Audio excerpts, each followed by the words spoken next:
Cutesy time is officially over. At 8 o'clock this morning, Dan Bongino, who you normally see on this channel, was just sworn in as the Deputy Director of the FBI, and I'm already resting easier knowing that he's there. It is so good to be with you. I'm Vince Colonnese. This program is called Vince. We are going to have a tremendous amount of good fun together. Lots of stuff to get to. I've got Tucker Carlson coming up here in just a moment. We're going to have a full-blown interview with him. You're not going to want to miss any of this. Stay locked here. This is Vince. We're live on Rumble.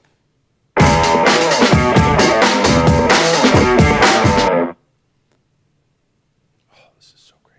My thanks to the fellows. Just great to be here with everybody, Guy and Justin and the team. This is cool. And once again, you know, for those of you who didn't see me as we did this big lead up, and you probably did because Dan was the most generous host in the world in the way that he passed all of this off. But if you didn't, I'm Vince Colonnese. I've been with the Daily Caller for 15 years. I've been on radio in Washington, WMAL, for the last 8. And now I get to be here with you. And I couldn't be more excited. I know this is such a privilege. And so what we're going to do with this program is we're going to have just a relentless breakdown on the news. I have an obsessive focus on what's good for Americans, i.e. me and you. And we're going to have a lot of huge interviews, including with my next guest, Tucker Carlson. So we will get to... Should I introduce Tucker, fellas? Should I bring him in? He's sitting here, so why don't I just say, Tucker Carlson is in the house. Why, thank you, Vince. Hello. Congratulations. This is Tucker, and it's a good luck charm always, Tucker, to have you as my first guest. Because it turns out each time I do a new show, the first thing I do is like, can I have you as a first guest? And it's worked out great so far, actually. We toasted you at dinner last night, and my wife, who loves you, as you know, said, Vince has earned it.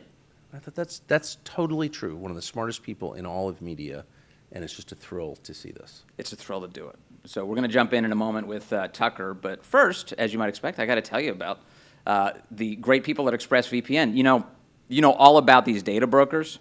And those greedy tech companies, they're all just gathering up, they're hoovering up all of your online activity. And you know what they do with that? They compile it, and then they sell it to other companies and even foreign governments. And that's why we use an app called ExpressVPN right here, because ExpressVPN is a company that's committed to just protecting you from the big brother data brokers. With ExpressVPN, 100% of your online activity travels through secure, encrypted tunnels, and ExpressVPN also hides your IP address. It's a huge deal. And without that number, well, a data broker doesn't have the information about you to sell to the next shady company. ExpressVPN also just rolled out a brand new feature for all of its American customers called Identity Defender, and that will get your data removed from data brokers' files, monitor the dark web for your leaked information, and then alert you when somebody tries to use your social security number. This isn't about being a shady person and looking up shady things online. This is about your right to privacy, so protect yourself with ExpressVPN, because that is your right. So right now, you can get an extra 4 months for free when you use my special link. Go to expressvpn.com/Vince and get 4 extra months, that's 4, of ExpressVPN. That's EXPRESS, you know how to spell Express, expressvpn.com/Vince. All right. Tucker? I thought there was one S in Express, no? They added one. It's for my special. For safety. For safety. Okay, so Dan Bongino. That's unbelievable. Is now the Deputy Director of the FBI. Oh, so someone texted me about it when it happened, and I didn't believe it, and I texted Dan immediately. This is true, yes. And I was filled with gratitude, and I wasn't even going to say this because no one will believe this at all, but having spent my life in Washington, my dad ran a federal agency, I know what that life is, and then, now spending, the rest of my life in media. Yeah. He is really giving up a lot. He knows that. No one will believe this. They all think it's about the power. It's not about the power, obviously. It's about his desire to help the country. And again, even if nobody else agrees, I know in my heart for a fact this is a patriotic sacrifice that he's making. And I'm so impressed by what he's done. Also, the specific job sounds very good. No! It doesn't... So there are all sorts of jobs that are kind of glamorous. Secretary of State, you get like a big title that you carry with you for the rest of your life. But this job, Deputy Director of the FBI, you're not the director, so you don't carry the glory of that forever. Right. And it's actually the guy who really runs the operation. Yes, and your enemies are in the building. And they know, everyone knows Bongino, and they know what he's like, and they're afraid. Yeah. The wrongdoers, a million great FBI agents, I am sure, a lot of bad ones, and they're smart. And these are not, these are formidable opponents. Yep. And there are a million ways to entangle you in a bureaucracy that big and to hurt you. And so, yeah, I mean, he could use our prayers. Also, that's a job. And also, it increases my confidence level in the leadership. So even if I didn't know Dan, just from the outside watching Dan and sort of his authenticity on all of these issues through the years, it makes me feel better that he's going to be in a position to tell me what's going on. You know what I mean? For sure. As an American. For sure. Because if he comes back to me and he's like, look, the Epstein files, we really did look for them. It turns out they've all been destroyed. There are huge categories of people I wouldn't trust on that subject. At least with Dan, I'd be like, I believe that. I believe what you're telling me. Yes, and he's almost constitutionally unable to deal with too much lying. Yeah. It makes him mad. Yeah. And I love that about him. His BS meter is in him, and it goes off with a loud siren. So I don't think Dan could even handle sitting and staring at the camera and telling you some elaborate lie. I don't think he could do it. Again, this all makes him a great threat to the wrongdoers within that bureau, and there are a lot of them. And so, I mean, wow. And there are massive priorities to get to. So obviously, the Biden FBI decided that it would theatrically destroy the lives of everyone who voted for Trump. Of course. That was their plan. And ladies who pray outside abortion clinics and other threats to national security. Sit in wheelchairs and sing church hymns. Yeah. Outside of abortion mills. So that was their priority.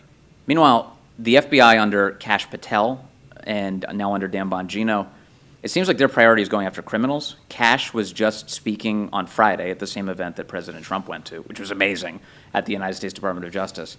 And he was talking about, we've picked up hundreds of criminals all across the country, some of the most violent people you could possibly imagine. They're all over the place. We're catching them. And the other thing that really is bugging me right now is all of the domestic terror attacks on, first of all, Elon Musk and all of his properties, all these Teslas being destroyed. And then also on conservatives who are being swatted. Of course. This past weekend, we have dozens of people who've had the cops called on them. And the idea is that, like, some terrorist will call the police department and suggest that there's some sort of active shooting going on inside of the home of a conservative, usually a prominent, influential conservative person. And then the cops descend like they're about to encounter open gunfire on that home. And they're just sleeping peacefully at home with their families. Of course. The FBI needs to get to the bottom of this. They do. And, there are a couple pretty big unaddressed problems that threaten the security of the country, the physical safety of the country. One of them, the biggest, are the Mexican drug cartels, which have become far more powerful in the United States over the past 4 years. I think there's some evidence they have some great control of the state of Arizona, for example. Mm-hmm. They're all over Texas, for example, New Mexico, all the border states, particularly Arizona. And, I mean, these are not just, this is not like the mafia. This is not La Cosa Nostra, where they're like, loan sharking and selling heroin and moving pornography, but basically just kind of fighting with each other. That's bad. The FBI spent decades dismantling that network. These are people who are active Satanists, for one thing, who kill people for the pure pleasure of killing people. Yes. Who've murdered hundreds of thousands of Latin Americans over the past 20 years, and who have military hardware, some of it from Ukraine, sold by the Ukrainian military, that is equivalent to an army. And they completely control Mexico, except for Mexico City, which I guess the president sort of controls, but the rest of the country is controlled by the drug cartels. That could happen here. I think there's some indication that it is happening. I don't think there's any bigger priority than that. And it was ignored by the Biden administration. There's also a massive role that China plays in that. Yes. So Peter Schweitzer has written an incredible book on this subject, but basically breaking down how the Chinese are selling all of the goods at cost for the creation of fentanyl. So it's not just like the cartels are going on the open market. They're not going on Amazon and buying the precursors or Alibaba. They're working with the Chinese government to bring in at-cost chemicals in order to generate this fentanyl. In Mexico, they have Chinese scientists who are working on actually making the drugs. That's correct. The pill presses are sold by the Chinese at cost in order to make the drugs. They're using Chinese encrypted apps in order to get into the country to communicate with one another. Correct. So the Chinese Communist Party has a huge hand in this in killing over 100,000 Americans a year. For sure, but it's happening in Mexico. And China, is 10,000 miles away. Mexico is right there. I mean, a bunch of Saudis used Afghanistan as a staging ground for terror attacks on the United States, and we invaded Afghanistan. Right. I'm not saying we should invade Mexico. We shouldn't. On the other hand, we should remember that the closer a threat is physically, geography really matters, even in the age of the internet. And the closer the threat is physically, the greater the threat it is. Yes. And so we're not going to be invaded by China, actually, but we can certainly be destroyed by Mexico. And the Mexican government, to whatever extent, is participating in this as an enemy of the United States, but the country itself is a grave threat. That's not an attack on Mexicans. Everyone likes Mexicans. No one doesn't like Mexicans. They're like the nicest people in the world.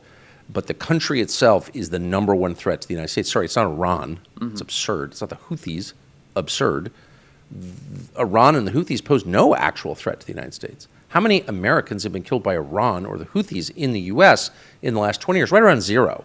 How many Americans have been killed by drugs or people coming up through Mexico in the last 20 years? Hundreds of thousands. Yeah. So millions, actually. So stop lying to me about what the priority is. The priority is stopping the murder and degradation of Americans, and that's coming from Mexico. Right.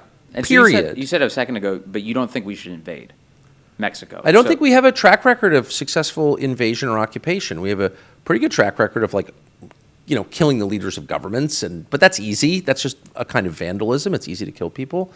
It's very hard to occupy a country that's not yours. So what do you think of all these? There's a lot of speculation about what we should do with the cartels, especially the leadership. Are you for or against, or do you have a view on this idea that we send in our elite operators to take out the heads of the cartels? The first thing we should do is make sure that no elected officials in the United States are taking cartel money. That's the number one thing we should do. And we've got these elaborate, throughout a bunch of different federal agencies, including the FBI, money laundering interdiction operations where you can't even withdraw large amounts of cash from the bank without getting invasive questions or getting hassled. Why is that? It's the name of, we're going to stop money laundering. Yep. And this arose with a bunch of these horrible laws after 9/11.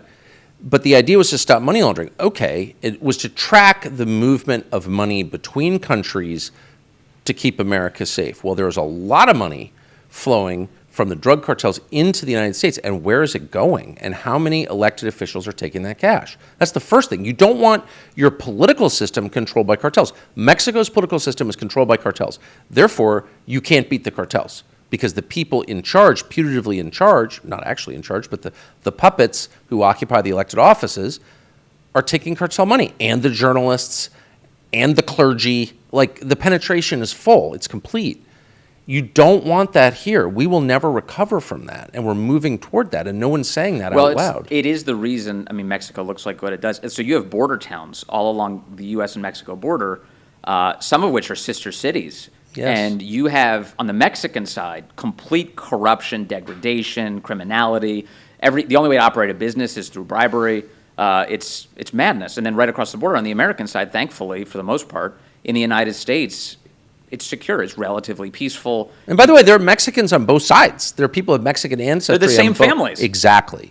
And some are living in peace and harmony and safety, and others are living in Hobbesian chaos. So the system matters. Corruption, it's not simply paying the DMV lady to get your driver's license faster. Once it gets in your system, this has happened in Ukraine, it's very hard to get it out. It changes people's expectations about their relationship with government. Everything changes. Everything rots. And the cartel money, this is hundreds of billions of dollars annually. And so that money will rot our country, and we need to keep track of it. And also we need to figure out where did they get all these weapon systems? A lot of them came from Ukraine. Again, no one wants to say that for some reason, but it's a fact. We paid for the weapon systems that the cartels have. Sorry. Yeah. And also, the weapon systems that we've been sending to Ukraine have apparently been drawing down from our own stockpile of defense. So if they're going to Ukraine and then they're being sold off, we're in an even worse situation now to our enemies. Well, because you're from a military family, and we're in a critical position with armaments now. The U.S. military's main supplier of propellant, of gunpowder in Virginia, caught fire 10 days ago and is going to be offline for 4 months. World War II era facility that for some reason we're dependent on. The whole thing is bizarre. The internal supply chains with armaments are like very weird. Like no one thought to build more ammo plants. I guess no one did. But anyway, yes, no. Well, also, they're very diffuse because we've built them in every district in the country. That's exactly right. But the biggest is in Virginia, and for some reason it caught fire about 2 weeks ago, and the official explanation got no coverage whatsoever. But the official explanation was, well, it's really old, and ammo plants catch fire. Really? Along with all the poultry plants and all these other critical manufacturing facilities that we need to like live, and they're all burning down. I mean, maybe it's all an accident. I don't think so. So talk about like a coincidence of all these traumatic events happening at the same time. It goes back to what I was saying before, which is you've got all of these attacks on Tesla operations. You have attacks on vehicles, certainly, by extension, bullet holes in the side of Tesla dealerships, burned up stations, and then, of course, all of the swatting incidents all happening at the same time. Right. But it's not coordinated. It brings me back. It brings me back to 2020. Yeah. And rioters showing up in the middle of city streets with pile of bricks laid out neatly on top of pallets. Yeah. And then they're like breaking windows and destroying everything. And I saw Elon thinks that Act Blue is at the center of this.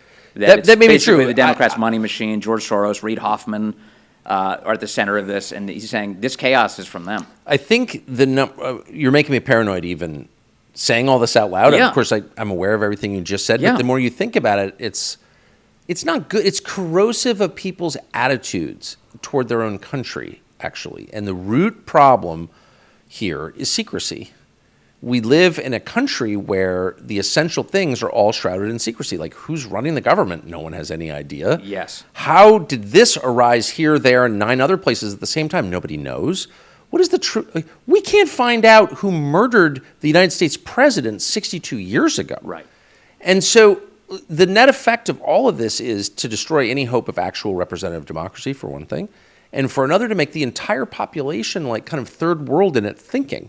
Like, you get to magical thinking really quick. If you don't understand how anything works, and nobody will tell you, and everything is shrouded behind, the veil of secrecy for your own good, it's all a lie, then you just start to think that everything's a conspiracy. So I would say, and Donald Trump, when he was running for office, said, let's just declassify it all. Let's declassify every 9/11 document. Yep. The fact that people think that the U.S. government was behind 9/11 is really distressing. Maybe the U.S. government was behind 9/11. I literally have no idea because it's all classified. Why is it so classified? Almost 25 years later, like, what's the actual reason? Right. Don't give me the bullshit answer. Yeah, because... What's the actual reason, and why is the Kennedy assassination still a question mark? It was our president, elected by our population, and someone murdered him, and you still won't tell us everything you know? Also, the tendency for the government to actually be at the center of some of these traumatic events, and for us to find out years later that that was the case. So a perfect example is this weekend, the New York Times has a big op-ed admitting that COVID came from a lab in Wuhan, and saying that it's crazy that all these scientists were all conspiring to keep that from us. And then they even cited that, like, actually, it's not even the first virus that was government produced, that was made in a government lab, and then, of course, was released on the public. So, like... They fired their own science writer for saying that, by the way. Yeah. Yeah. So the New York Times is irrelevant, or could be irrelevant, very quickly if we would just declassify this stuff on a thing I call the internet. Sure. Which is like an interconnected group of computers to which all of us have access. You could just put the documents on the internet and stop lying to me about how we're protecting 60-year-old nuclear codes or something. The whole thing is a lie. Yeah. I want the 9/11 documents more than all. 9/11 changed this country more than anything in my lifetime. I was there for it. I had a friend who died in it. I immediately went to the Middle East to cover the aftermath of it. All of us I'm 55, my age, have some sort of stake in that event, and all of us, of course, have been living with the aftermath ever since. It totally changed American society. Yeah. And every time I bring this up, everyone looks uncomfortable, like, oh, you can't declassify 9/11. But we hate the truthers or whatever. Well, there's a really simple fix for that. Put all of it out there. Take your lumps. There is no operational reason. There's no actual critical national security reason to keep this stuff classified. Yeah, and one would assume... You're a liar if you say there is. And one would assume that if all the secrets are good faith secrets, presumably all they're trying to do is protect their own failures to detect the threat. They just let in 15 million people illegally, and they're still here. Yeah. So don't give me the lecture about protecting me. Right. I'm totally sick of that. I'm an adult man. I don't have to listen to that crap anymore. Just declassify the 9/11 files. If you think these people are conspiracy theorists, then humiliate them with the truth. Yes. Yeah, amen. Liars. I saw, Sorry, you're spinning me up, Vince. so I've got, you guys just had it up on screen. Can you put up the picture of the Teslas? We've got, so in Northern Virginia, one of my favorite pastimes is following the Northern Virginia subreddit, which is basically just Democrats who are angry about everything. Can you imagine how horrible that is? Especially about Trump. They are so... they don't like Trump? That's their Hiroshima. Oh, is he a threat to the Rice Bowl? That's their... A little bit? That's their Nagasaki. Like, Trump being elected by the people is their Nagasaki. So this is what I saw the other day. So these Teslas are all being attacked, and it turns out Democrats are attacking Teslas so indiscriminately, they're just attacking each other. So Democrats are defacing, they're vandalizing each other's vehicles. This one says, "I fund fascism" on the back of it. And you see here, this person says, "A friend of mine just had his 5-year-old Tesla vandalized. He's a staunch Democrat from a family of Democrats. He wanted an electric car to do his part in moving towards a brighter future. And now he's a victim." Well, he's a Democrat, so he was always a victim, or always thought of himself as a victim. I mean, no self-respecting adult man is going to be a Democrat in 2025 unless he sees himself as a victim, unless there's like self-hatred at the core, which obviously there is. So, I don't believe in vandalism. I'm against hurting property or hurting other people, especially ones you don't know. But like, it is funny, though. It's hard to feel too bad. It's hilarious, though. They're attacking each other. I thought I was working toward a brighter future by buying a vehicle I know nothing about, whose batteries actually cause more greenhouse gas emissions than 8 diesel trucks. But I didn't know that because I'm stupid. It is amazing, and this is all just anti-Trump. It's like I'll take the opposite. So dumb. I'll take the opposite position I used to have. I've got Senator Mark Kelly. Check out this video. This is Senator Mark Kelly. You can't criticize him. Announcing that he has sold his Tesla and bought a Chevy Tahoe to protest Donald Trump. Take a listen. All right, here I am with my new ride, Chevy, good old Chevy Tahoe, here in Washington, D.C. Got one of these in Tucson as well. This one was made by Union Labor, United Auto Workers in Arlington, Texas. Always good to buy union cars, incredibly reliable. And I'm looking forward to driving this for many, many years. So he got rid of the Tesla. No more EV. About the kind of diplomacy that's going to end the destruction we can burn all the fossil fuels now, which is totally fine. Chevy Tahoe, I think, is one of the least fuel-efficient possible options he could have gone with. With a bunch of parts made in China, Mexico, Canada, but whatever. It's fine. I drive a Chevy Silverado. I like Chevy trucks. In fact, that's all I drive. But you didn't make your identity electric vehicles. Mark Kelly, I don't think you're allowed to criticize him because he was went to Mars or something. He was like an astronaut or something. It's so absurd. But you wonder how many UAW workers agree with him on the issues. Probably around 0. Exactly. Yeah, probably around 0. The whole thing, it's just it's such sad, empty posturing, but it's also pretty bad to make your sort of guiding principle opposing anything somebody else does. You should have principles that are independent of people and their behavior, especially mercurial people whose behavior changes, like the president, who I love. But if everything that Trump does defines everything that you hate, whatever Trump's for, I'm against. Yeah. Then you're a child and you shouldn't have power. That is not leadership. That's just sad. But also, it's as a political matter, it just sucks your party into a black hole. So if that's the posture you're going to take, because Trump is, as you know, is very aware of what Americans like. Yeah. And he pays attention to it. This is why, I think people for years kind of mockingly talked about his obsession and fascination with television and production. But what that really was his sense of what the audience cares about. Right. Ratings. Ratings, yeah. He knows what people care about. Ratings are in Trump's view, and I think there's some truth to it, ratings are the most reliable poll because they're not measuring intent. A pollster will ask you, Vince, who you're going to vote for in November? And you'd be like, well, I think I'm going to do this or do that or whatever. But who knows if you will? Ratings measure what you just did. Yeah. Right? They're measuring an action. So they're more accurate. And so the NBC poll comes out this weekend. And right now, in terms of the right track, wrong track, Trump is the highest level that any president has been since 2004. That's right now. And Democrats have a 7% favorability rating. Yeah. The whole party has a single-digit favorability rating right now. As a part of one of the surveys that came out this week, they asked people, who do you think the leader of the Democrats is? The number one response, Alexandria Ocasio-Cortez, leader of the Democrats. Polling at 4%. She is the most talented. Barack Obama and Jasmine Crockett poll at 4% together. Isn't that one of the craziest things you've ever heard? It's incredible. And I will say of AOC, obviously She'd put me in a camp if she could. I'm not, a fan or whatever, but she's good looking, and she has innate performance talent, which is based on her total lack of shame or self-awareness. And I'm not criticizing her at all. I mean, I worked in television. Like, those are key qualities. Yeah, for sure. But no, she has talent. I look at her and I'm like, yeah, I'd hire her for a show, actually. The rest of them are just losers. I mean, I think she's like a deranged person, but the rest of them are just like such losers and freaks. Also a Tesla owner. Like that weird guy they put up as VP, the VP Tim Walz. candidate. Oh, yeah. That guy? Like, you would never allow him anywhere near your own children. Like, he's just so obviously a dark freak, that guy. Like, you just could smell it on him. Everyone's like, oh, Trump is so weird and Misty, whatever that girl's name was he supposedly slept with or whatever. Misty? I can't remember her name. I think it was Candy. Candy? I think.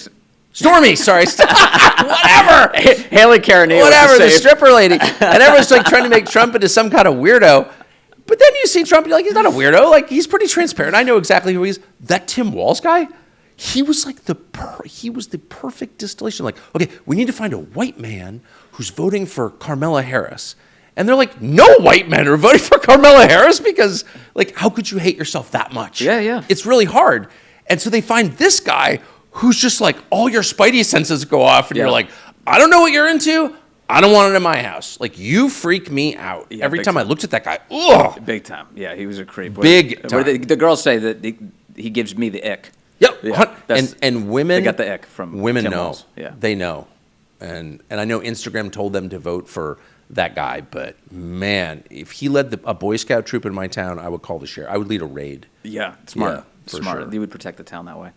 So what do you think's going to happen with this party, if you can figure it out? Like, it does seem like they're in Siberia right now. They it's are. Like there's no way to. It does feel like there's no way to come back, but there is. Of course there is. The part of me that says, yeah, they're going to come back and somehow. By the way, they should come back. You need a two-party state. You need the tension, just like in a marriage. It's like your wife wants something slightly different from what you want. Yeah. And hopefully you're moving toward the same goal, which is a happy, prosperous family and healthy, independent kids and all the good things. But there is always that tension in the marriage because you're so different. There's a man and a woman, and they have different priorities. And so through that comes a better solution. Right. Like, I think that's true. And so you need you don't want a one-party state. I don't care if it's my party. You don't want that. For sure. And they will come back, but it's going to require a lot more than they want to give. They're totally controlled by donors, as unfortunately the Republicans tend to be as well.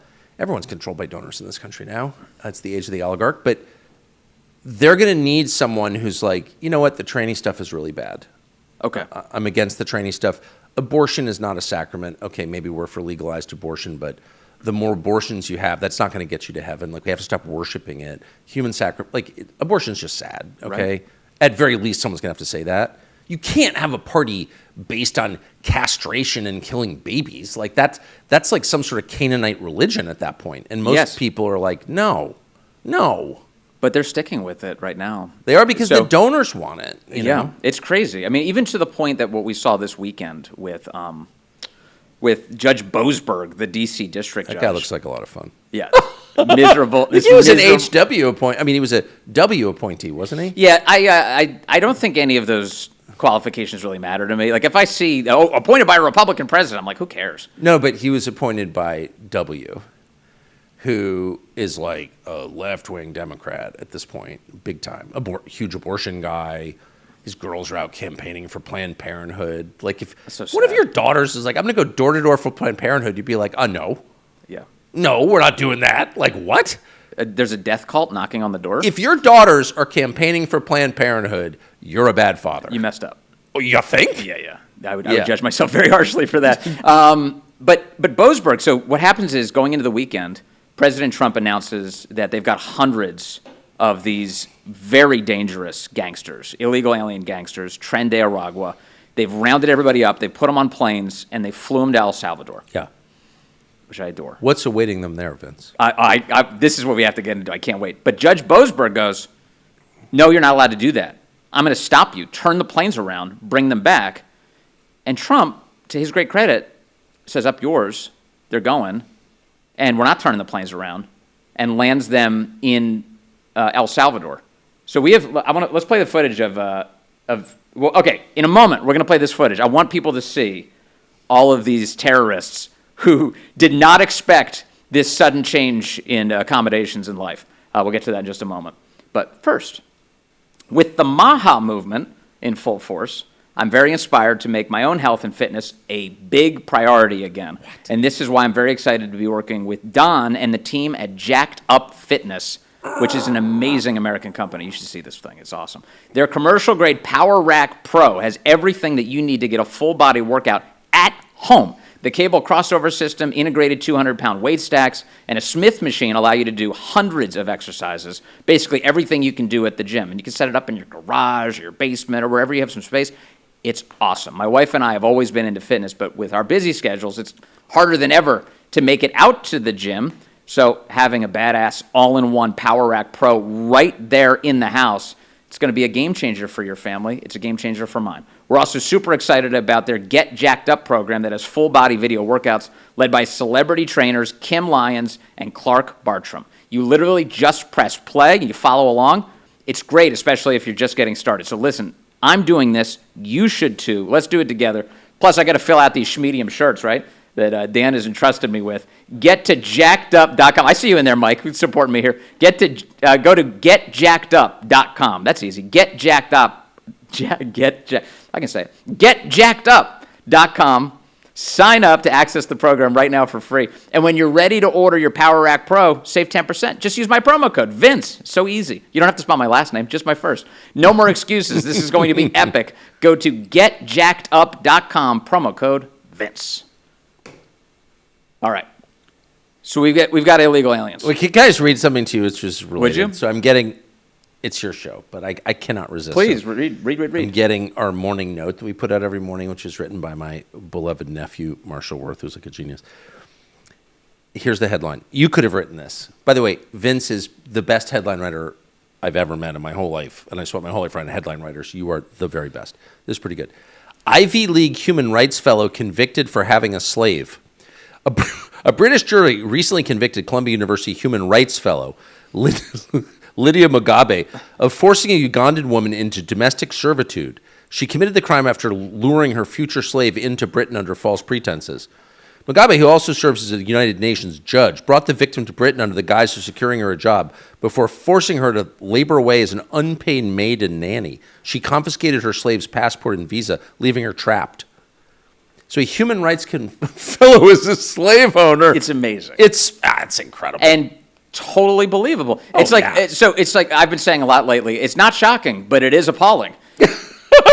Because isn't that, I'm stealing that. Isn't that literally everything? That's totally good. Yes. Not shocking, but totally appalling, which is typical. Also not shocking and totally appalling is that the Biden administration allowed rapists, murderers, thieves, all sorts of awful people to run around our country. They knew they were here. They were all fully documented. No such thing as undocumented. And yet they were here in the country.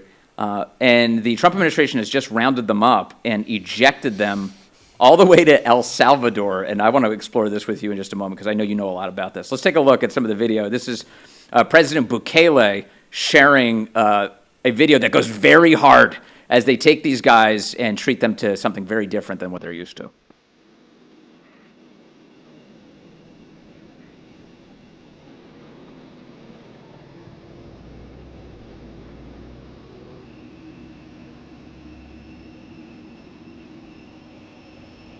So smart to do this on video.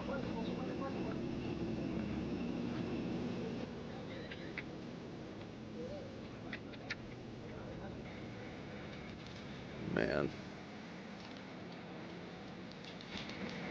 Cameras, guns, everywhere. Gang tattoos. They get these guys out of the vehicles, they bring them in. They shave their heads. They get rid of all the hair. Even their beards, they're shaving their beards off their faces.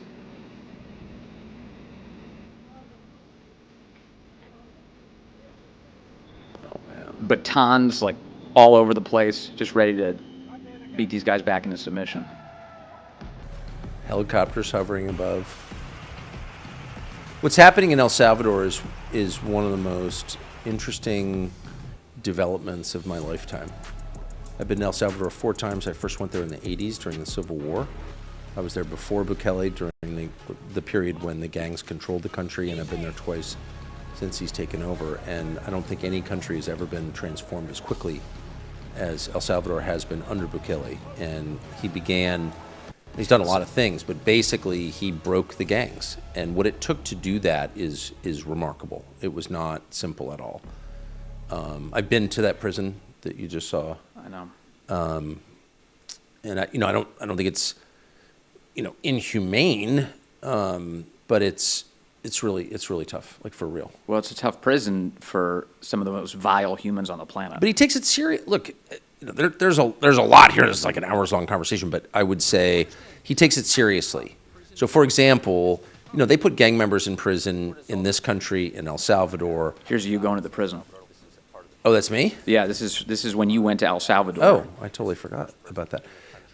Yeah, but look, the key thing about gang leaders, criminal enterprise leaders in prison is they continue to run their operations, right? Yeah. And they do it by cell phone. And that's, in the United States, there's a prisoner TikTok. You can look it up. One of my kids was just telling me about it, showed me some, where prisoners are in prison making videos on their cell phones and uploading them onto the internet. That should be, that seems like an easy problem to fix, but no one's bothered to fix it in this country. In Salvador, they have signal blockers around the prison. There are no cell signals possible. It doesn't matter how many cell phones you have, they don't work. So they cannot control their businesses from prison. They are truly isolated. And there's a lot else there. But bottom line, even if you're kind of liberal about imprisoning people, I'm very liberal about imprisoning people. I don't think we should, I'd rather be executed than imprisoned because I just don't believe in separating people from nature. I really feel that. But whatever, no matter where you are, that works. That works. That went from the most dangerous country in the world to the safest country in the world. Really simple. Very quickly. In 3 years. Yeah. And, so many lives were saved. That's the first thing. And the second thing I would say is there's a religious, not just component, a religious driver to this. Yeah. MS-13, and there are a couple of different organized criminal gangs in Salvador and throughout Latin America, are religious organizations that worship Satan. Yes. That's not I'm not an evangelical for the record. That's their own explanation. That's their own description. Yeah. And I went to one of their shrines, where they sacrifice. One of the reasons that there's been so much, not just killing in Mexico and Honduras and Guatemala and all those countries, not just killing, but torture, slow killing. We don't just, shoot someone, like the mafia would just shoot you and then, throw you in the bay. In Latin America, they torture you over a period of days. The torture is the point. The suffering is the point. This is an offering in the same way their ancestors tortured and killed in offerings to their gods. And they turn your carcass into a display. Much like the Incas did and the Aztecs did. Yeah. And the Mayas did. So, this is regionally consistent. It's just a fact. I love Latin America and I love Latin Americans. I'm not attacking anybody. I'm just saying this is true. This is the indigenous religion and it's continuing. And you don't want it here because it's one thing to take down the Giancanas or whatever. It's much harder to fight a religious cult that has high-tech weapon systems. For sure. Yeah. Yeah. So I like what Bukele is doing. Bukele announced all of this very proudly on X, sharing that he's working really closely with the Trump administration. He accentuated the fact he's basically this costs very little for America. They're paying the United States is going to pay for these prisoners to be kept there, but it means a lot to El Salvador what they're taking in. He's got this great partnership with President Trump. I can't help but think that he's going to run Latin America. Bukele is. Yes, he's the Simon Bolivar of our time. But I can't help but think that one of the reasons President Trump and everybody else is aware of Bukele and working so closely with him is because you kind of had a role in introducing him to the United States. Because you would feature him on your show, you did these interviews with him. It does seem like you were kind of at the epicenter of bringing attention to that. He came and stayed with me. I was just, I'm interested in Latin America. I think it's really important. We're in America. That's Latin America. It's right there. It's our neighbor. Yeah. I love Jerusalem. As I say, I love many parts of the Middle East. I've been all over the Middle East and I love it. But it's not next to me. And my family's from here for 400 years. So, I care about what's happening right next door. And I think all Americans should. And we've sort of helped destroy Latin America. It is true. It's a leftist talking point, but it's also accurate that the United States has been instrumental in destabilizing that whole region. But they have pre-existing problems. And the main problem they have is this dark religion that is all over the region. It's all over the region. Witchcraft, voodoo, Santeria, whatever you call it, human sacrifice, that has never died. And we need to be honest about it. It's not an attack on anybody. It's not racism to note that people's religion is devil worship and it entails human sacrifice. And that is just, there are a lot of people who are adherents to that religion, and we should just say it. Yeah, for sure. And by the way, I am keeping an eye on the chat. I know everybody's sending all your great messages. Thank you for that. We're talking to just about 100,000 people live right now. Is that good or? I think that qualifies as good. I think most people, yeah, if you can, I think we're filling multiple stadiums at this point, so I think that's probably a good sign. Good. KSG21 says, this is awesome. I'm learning so much. Thank you, Vince. And TLSC 2016 says, great footage of the deportations. Jenna May saying, morning, Vince and everybody. Good morning. Great to have you here on Vince. And we've got Tucker for a lot longer, trust me, coming up. But first, we are in a turbulent time right now, as you can hear. You're seeing all these daily changes to things that are going on in the economy, and it is having a massive impact on the global and national economy. And that can be intimidating, kind of scary. But you can do something to protect your savings right now. You can diversify. Diversify a portion of your savings into gold with the help of Birch Gold Group.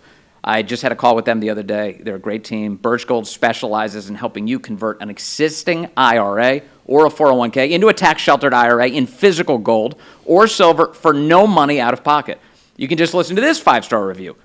Knowledgeable, helpful, non-pressure. Well, that's exactly what you want.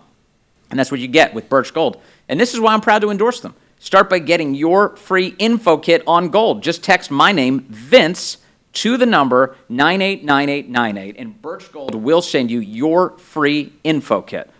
No obligation. That's easy. Just useful information. They've got an A+ rating from the Better Business Bureau and countless 5-star reviews. Text Vince to 989898 and let those experts at Birch Gold help you protect your future today with gold. Message and data rates apply. Man, it is just amazing though to see how quickly things can be cleaned up, and that the footage of watching terrorists getting hauled out of the country and thrown into a jail in El Salvador, and the reality that all these guys are being picked up off the street and the word is getting out. Have you noticed what happened to our border? All of a sudden, the whole planet knows that Trump means business. Can I say something that I probably shouldn't say it, but I just think I was noticing it? Bukele's an authoritarian leader. Just saying that. Mm-hmm. He's my friend. I love Bukele, but he's an authoritarian leader. What he wants goes is what you're saying. He is also democratically elected by the highest margin of any elected leader in the world. So he's the most popular elected leader, but he's also authoritarian. He is a right-wing leader. Mm-hmm. He's not a dictator. He's elected, but he's an authoritarian. Right-wing authoritarianism is very popular, and it always has been popular. You know, bigotry, Nazi shit where you're like killing Jews or is disgusting. And everyone hates that. Everyone should hate that. I hate that. But, you know, nationalism, hardcore, like we're serious. We're going to protect our country, and anyone who threatens our country is in trouble. That is very popular. And we have spent decades hearing how that's not popular, how it's immoral. It's popular. Left-wing authoritarianism is not popular and never has been because it's contrary to human nature.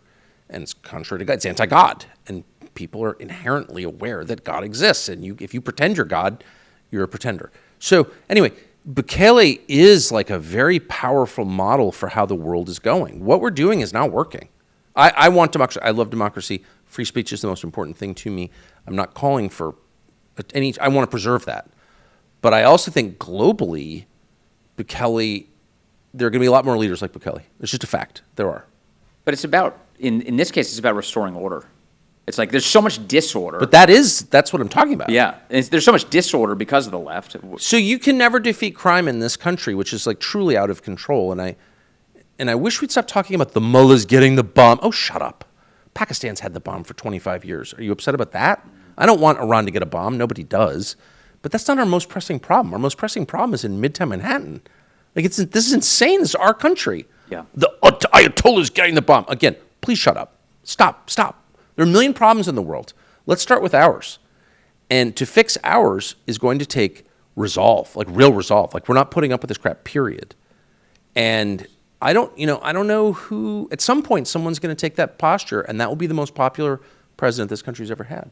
So how do you describe the Biden presidency then? because totally confusing. I mean, I'm from D.C. I spent my whole life there. I know a lot of the Biden people. I shared a backyard with Susan Rice for 5 years. I feel like I kind of am from that world. But it's not. I mean, but I don't know who made the decisions. I still don't understand. Right. But how do you describe that? Because it's not authoritarian insofar as Biden's not calling the shots on everything.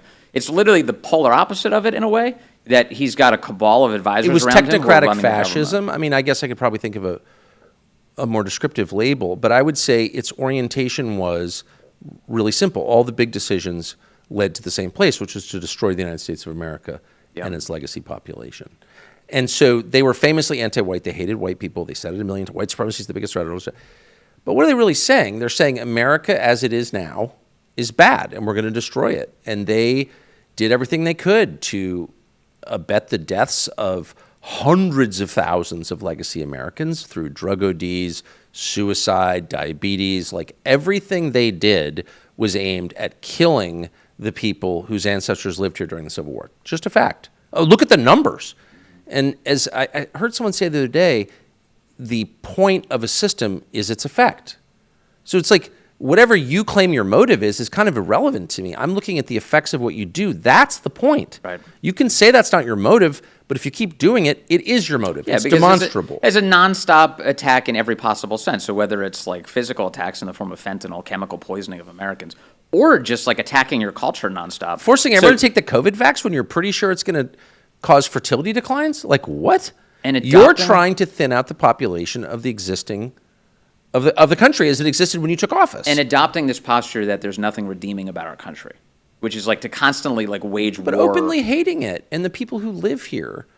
I just go back, I really believe the essential criterion for leadership is the love of the people you lead. You have to have that. Right. And if you don't, they'll die.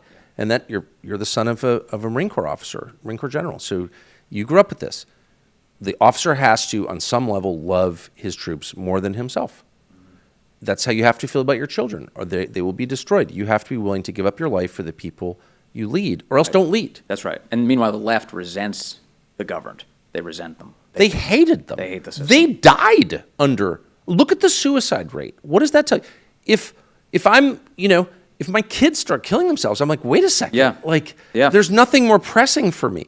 No, everyone ignored the suicide rate. And then they're like, you know what we need? We need more suicide. Maybe the government will sponsor suicide. Killing our own citizens. Yes. And then it happens in Canada, and like our biggest trading partner, our longest shared border, and no one says a word about it. No and State Department dispatches, nothing. They're murdering thousands of native-born Canadians every year. The government is murdering them, not just for, chronic, not just for terminal diagnoses, but for chronic illnesses and then depression, and then poverty. Just kill them. And that's like, look, all that matters are the big things. Are people living? Are they dying? Are they thriving? Yeah. Or are they falling apart? Yes. Are they enhanced or are they diminished? And by all those measurements, he wrecked our country. So the Biden presidency this weekend got another round of attention from President Trump, actually overnight going into this morning, where he announced that all of the pardons that were signed for Liz Cheney and the January 6 people are not actually real pardons, that they were fake. They were like, movie props or something, because Biden didn't sign any of them. He says they're all auto pen.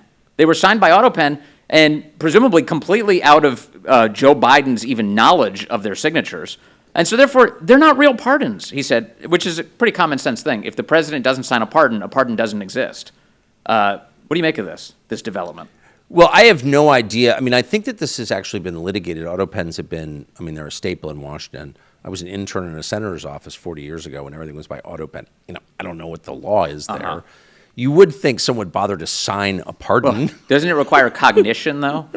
That's the deeper question. And I hope that the Trump White House, God bless them, continues to press this issue, because nobody has gotten to the bottom of the core question, which is who's running the government for 4 years at a time when we started a war in Eastern Europe. Here's Trump shared this on X and Truth Social. There's pictures of him, his presidency from the first time from 45, and then the middle picture is not of Biden, but instead of the auto pen.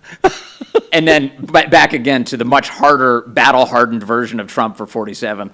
I don't know, battle-hardened, that's like, It's like lit from the bottom. That picture is so unbelievable. Dark It is. MAGA. And they're hanging it in every federal building. That one right there. Yeah, so when you walk into a federal building, that's what you're confronted with. Welcome to work. It's quite a progression. You know, there are all these famous photo montages of presidents before and after, but that's like the most amazing. You know, usually they're grayer or whatever, but that one. So can you pan to the left to the original, the first Trump term? Look how cheerful he is. He's like, here I am. I can't believe I won. This is so awesome. Yeah.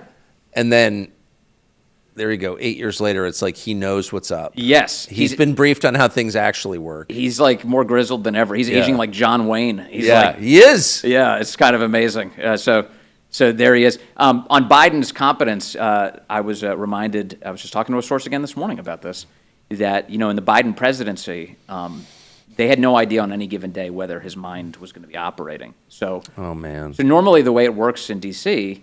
is the president has a schedule and they alert all of the various law enforcement agencies a day before or so or more that they need to be ready to block off streets and move the president, and here's what's going to happen, here's who needs to be at work. They never had any idea. So what would happen was they'd wake Biden up in the morning and then they would do a cognitive check on him to see if he was capable of even stringing sentences together. And if he was, they would rapidly start alerting all the law enforcement to take to the streets. So you had to pull people off of other things. It was always chaos to get Biden to an event because they didn't know if he was with it that day. Just making everybody paranoid. It's shaking any remaining faith we had in our institutions. It's really, this kind of secrecy is wrecking the country. And lack of accountability. It's like no one is ever punished, no one in authority is ever punished for anything. It doesn't matter what they do. It doesn't matter the level of malice they display. It doesn't matter the level of incompetence. They're never punished. They never lose their pensions. They're never, brought down a rank. They never go to jail. Who ran the Biden White House? Who made these decisions? We'll probably never know. That fact alone makes you feel like the whole system is fake. Like, why am I even participate? Why even vote? This is why everybody in this chat, I guarantee you, and I know everybody I know, are all very attuned to Attorney General Pam Bondi right now. What are you going to do? What are you going to do? Well, let's go. The clock is ticking. That Epstein stuff, I'm not telling you anything everyone doesn't already know, but that was bad. That was bad, and I do think, it's fair. It's super complicated to get control of something as large, the largest human organization in history, the federal government. On the other hand, Epstein documents, there are millions of Epstein documents. It's the Epstein videos. Like, let's be real here. It's the Epstein videos.